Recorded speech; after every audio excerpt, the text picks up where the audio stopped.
मैं अतुल कुमार सिंह आपका अष्टविनायक एकेडमी में स्वागत करता हूं।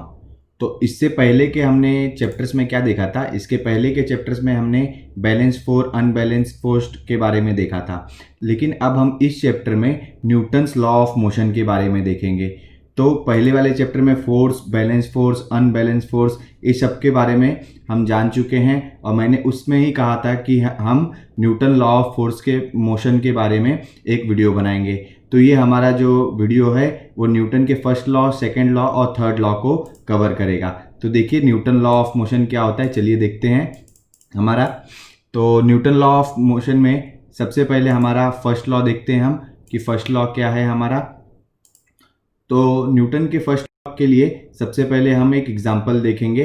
तो ये एग्जाम्पल में क्या है, देखिए ये एग्जाम्पल में ये जो बॉल है, ये बॉल, अगर ये बॉल क्या है, रेस्ट में है तो रेस्ट पे ही रहेगी, और अगर ये बॉल स्टेशनरी है तो स्टेशनरी ही रहेगी। तो an object at rest will remain at rest unless acted by an unbalanced force. Okay, जब तक कि उसके ऊपर कोई अनबैलेंस फोर्स, किससे आपने लगाया है, इस पैड से अनबैलेंस फोर्स लगा रहा है, तो जब तक आप उसके ऊपर अनबैलेंस फोर्स नहीं लगाते तो वो वैसे ही रुकी रहेगी। अगर ये बॉल मोशन में है तो मोशन में ही रहेगी। Okay, with constant speed and constant direction. तो वो कांस्टेंट स्पीड और कांस्टेंट डायरेक्शन से ही एक चलेगी जब तक कि आप कोई फोर्स नहीं लगा रहे। तो आपने जब तक इस नेट से कोई फोर्स नहीं लगाया तब तक वो वैसे ही चलता रहेगा। तो मेरा ये लॉ क्या कहता है कि अगर कोई चीज़ अगर रेस्ट पे है, रुकी है, तो रुकी ही रहेगी। अगर ये कोई चीज़ मेरी चल रही मोशन में है तो मोशन में ही रहेगी जब तक कोई फोर्स नहीं लगाता। तो चलिए हम देखते हैं कि हमारा जो ये एग्जाम्पल है, ये न्यूटन फर्स्ट लॉ का डेफिनेशन क्या है। तो न्यूटन फर्स्ट लॉ बोलता है कि every object will remain at rest और in uniform motion in a straight line unless compel to change state. मतलब उसका कंपेल टू चेंज स्टेट मतलब अगर स्टेशनरी है तो स्टेशनरी ही रहेगा और मूविंग है तो मूविंग रहेगा बाय एन एक्सटर्नल फोर्स। ठीक है, this is normally taken as the definition of inertia, और इसे हम इनर्शिया का भी डेफिनेशन कहते हैं। तो हमारा फर्स्ट लॉ क्या बोलता है, फर्स्ट लॉ बोलता है every object will remain at rest और in uniform motion in straight line unless compelled to change state by the action of external force. तो ये हमारा हो गया न्यूटन का फर्स्ट लॉ।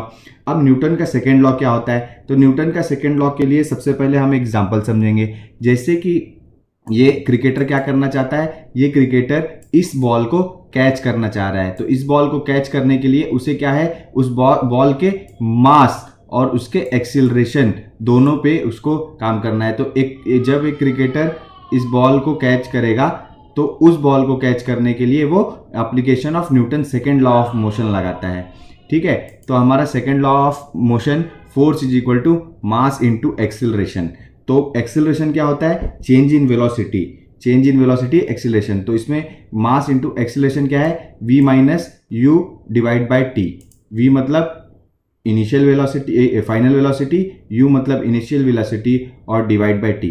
तो अब देखते हैं हमारा न्यूटन सेकेंड लॉ का हमारा डेफिनेशन क्या है। तो न्यूटन सेकेंड लॉ का डेफिनेशन है हमारा कि Newton second law state that the acceleration of an object is directly related to the net force and inversely related to the mass।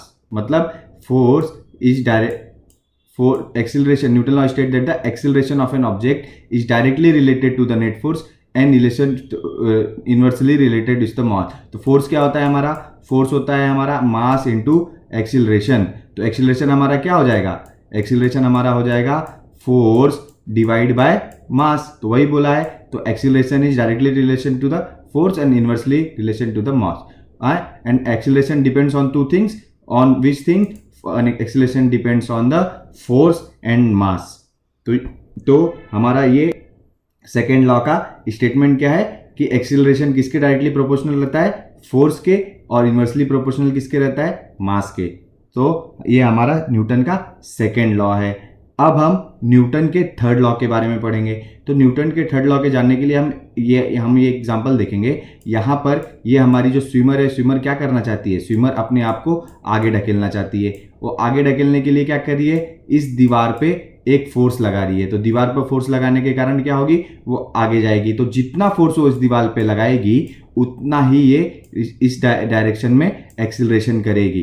तो ये क्या हो रहा है कि यहाँ पर दो फोर्स है। यहाँ पे एक फोर्स क्या है, फीट के द्वारा किस पे डाला जा रहा है, बॉल पे डाला जा रहा है, और दूसरा क्या है, ये आगे जाएंगे। तो हमें न्यूटन का थर्ड लॉ के लिए ये एग्जाम्पल हमें बहुत ज़रूरी है। तो इसमें ये जो स्विमर है क्या करना चाहती है, ये स्विमर आगे जाना चाहती है। तो न्यूटन का थर्ड लॉ कहता है कि for every action in nature there is equal and opposite reaction. हर एक्शन का एक इक्वल एंड अपोजिट रिएक्शन होता है। तो जैसे कि हम गोली मारते हैं, बंदूक से गोली मारते टाइम क्या होता है कि बंदूक से गोली मारते टाइम हम थोड़ा पीछे की तरफ चले जाते हैं। तो ये भी न्यूटन के थर्ड लॉ का एग्जाम्पल है। रॉकेट भी एक न्यूटन के थर्ड लॉ का एग्जाम्पल है। तो मुझे उम्मीद है कि मैंने न्यूटन का first law, second law, third law आपको जो भी पढ़ाया है ये आपको समझ में आया होगा। और अगर आपको ये समझ में आया है तो मेरे चैनल को आप लाइक एंड सब्सक्राइब करिए। Thank you very much.